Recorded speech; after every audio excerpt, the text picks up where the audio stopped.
మీరు కూడా చిన్న విషయంని పెద్ద ప్రాబ్లం లాగా చూస్తారా? పీపుల్ మన గురించి ఏమనుకుంటారో అని ఎక్కువగా ఫీల్ అవుతున్నారా? అయితే ఈ వీడియో మీకోసమే. ఓవర్ థింకింగ్ ఇది ఒక పెద్ద సైలెంట్ ప్రాబ్లం. జరగని విషయానికి కూడా మనం మన మైండ్లో క్రియేట్ చేసి స్ట్రెస్ తీసుకుంటాం.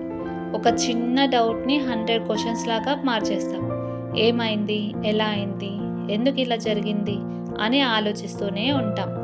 ఇంకా చాలామంది వాళ్ళు మన గురించి ఏమనుకుంటారు, నన్ను జడ్జ్ చేస్తారా అని అన్నెసెసరీగా ఫియర్ పడుతూ ఉంటారు. కానీ నిజం ఏంటంటే ప్రతి ఒక్కరూ వాళ్ళ లైఫ్ ప్రాబ్లమ్స్లోనే బిజీ ఉంటారు. కానీ మనం ఇలా ఉండడం వల్ల రిజల్ట్ ఏంటంటే స్లీప్ ఉండదు, పీస్ ఉండదు, హ్యాపీనెస్ కూడా తగ్గిపోతుంది. రియాలిటీలో ప్రాబ్లం చిన్నదే, కానీ మన ఆలోచన దానిని పెద్ద ప్రాబ్లం లాగా చూపిస్తుంది. ఓవర్ థింకింగ్ వల్ల కాన్ఫిడెన్స్ కూడా స్లోగా తగ్గిపోతుంది.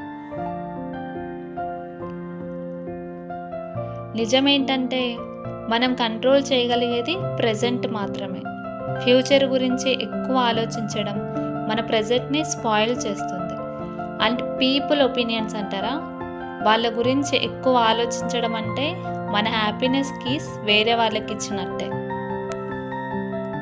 ఓవర్ థింకింగ్ని ఆపడానికి పర్ఫెక్ట్ సొల్యూషన్ ఒక్కటే: బిజీగా ఉండడం, మన మైండ్ని డైవర్ట్ చేయడం, ట్రస్ట్ చేయడం. అంటే అన్నీ మంచిగా జరుగుతాయి అని ట్రస్ట్ చేయడం. కొన్ని క్వశ్చన్స్కి టైమే ఆన్సర్ ఇస్తుంది, మనం కాదు. సో గైస్, లైఫ్ని సింపుల్గా చూడండి. అన్నీ పర్ఫెక్ట్గా ఉండాలని కాదు, పీస్ఫుల్గా ఉండడం ఇంపార్టెంట్. పీపుల్ ఏమనుకుంటారో అని కాకుండా మీరు హ్యాపీగా ఉన్నారా లేదా అని ఆలోచించండి. సో ఓవర్ థింకింగ్ వదిలి హ్యాపీగా ఉండడం స్టార్ట్ చేయండి. ఈ వీడియో మీకు యూస్ఫుల్ అనిపిస్తే ఒక లైక్ చేసి షేర్ అండ్ సబ్స్క్రైబ్.